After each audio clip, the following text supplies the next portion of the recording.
हर दिन एक भिखारी दरवाजे के पास आकर भीख मांगता था और घर का मालिक हमेशा घर के बाहर आते ही उसे देखकर फिर जाया करता। कई बार उसके लिए गालियां भी बकता। वो कहता, तू जिंदा ही क्यों है? पूरी जिंदगी ऐसे ही भीख मांगेगा क्या? धरती का बोझ क्यों बना बैठा है? और कभी कभी उस भिखारी को गुस्से में वह धक्का भी मार दिया करता। इतना कुछ हो जाने के बावजूद भी भिखारी के मुंह से सिर्फ यही निकलता कि भगवान तुम्हारे पापों को माफ करे। एक बार सेठ को धंधे में बड़ा नुकसान होने की खबर मिली। सेठ बहुत परेशान था कि तभी उसके दरवाजे पर वही भिखारी आया। गुस्से में अपना आपा खोते हुए सेठ ने उस भिखारी को पत्थर दे मारा। पत्थर लगने के कारण भिखारी का सर फूट गया और उसके सर से खून बहने लगा।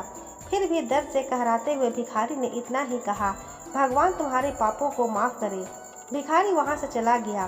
सेठ सोच में पड़ गए कि भिखारी को पत्थर मारा, फिर भी उसने सिर्फ प्रार्थना की। सेठ का गुस्सा शांत हुआ। सेठ का मन शांत हुआ भिखारी का रहस्य जानने के लिए। सेठ ने भिखारी का पीछा करना शुरू कर दिया। भिखारी जहाँ जहाँ जाता सेठ उसके पीछे जाता। सेठ ने देखा कि कोई उसको खाना देता, कोई उसको मारता, कोई अपमानित करता तो कोई गाली देता। लोग भिखारी के साथ चाहे जैसा व्यवहार करते, लेकिन भिखारी सबके लिए एक ही प्रार्थना करता, भगवान तुम्हारे पाप माफ करे। अब रात होने को आई थी।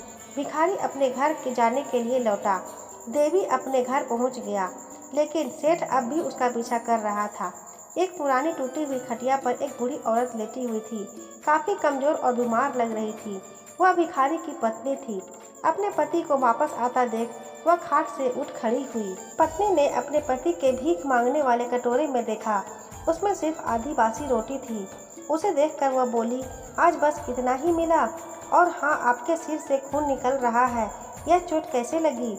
बूढ़ा भिखारी बोला, आज बस इतना ही मिला, किसी ने कुछ दिया ही नहीं। सब ने गालियां दी और एक नए पत्थर भी फेंका, इसलिए मेरा सर फट गया। एक गहरी ठंडी सांस लेकर बूढ़ा भिखारी फिर से बोला, यह मेरे लिए ही पापों का फल है। तुम्हें याद है कुछ सालों पहले हम कितने अमीर थे? क्या कुछ नहीं था हमारे पास? हमारे पास हर चीज़ की ज़रूरत की से ज़्यादा थी, लेकिन हमने कभी दान नहीं किया।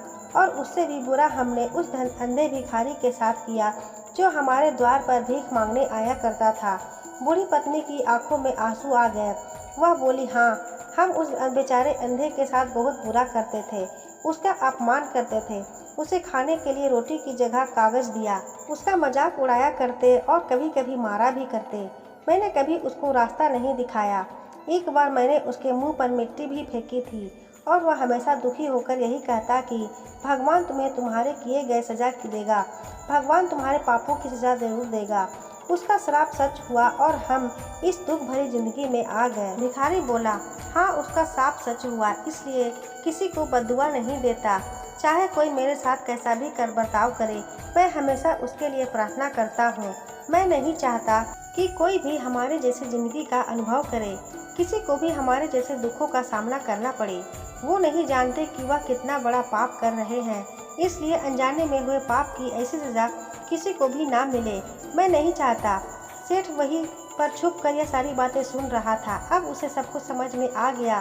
भिखारी और उसकी पत्नी ने वह आधी रोटी मिल बांट कर खाए और भगवान को धन्यवाद बोलकर सो गए। अगले दिन बूढ़ा भिखारी फिर से भीख मांगने के लिए गया। सेठ के घर के पास जाते हैं। सेठ ने पहले से गर्म रोटी या उसके लिए निकाल कर रखी थी। उसे देते हुए सेठ विनम्रता से बोला, माफ़ कर दीजिए बाबा, मुझसे बहुत ही बड़ी गलती हो गई। बूढ़ा भिखारी बोला, भगवान तेरा भला करे। इतना कहकर वह आगे निकल गया। इस कहानी से जो सीख लेने लायक है वह बड़ी ही सिंपल है कि आदमी चाहे किसी के बारे में बुरा कहे या भला करे, लेकिन भगवान सिर्फ कर्म के हिसाब उसको फल देता है। क्या हुआ अगर भगवान नहीं दिखता है, लेकिन यह बात बिल्कुल सच है कि उसके खाते में सच का हिसाब बहुत बहुत पक्का होता है। इसलिए जब किसी के लिए कुछ भी करो तो अच्छा ही करो।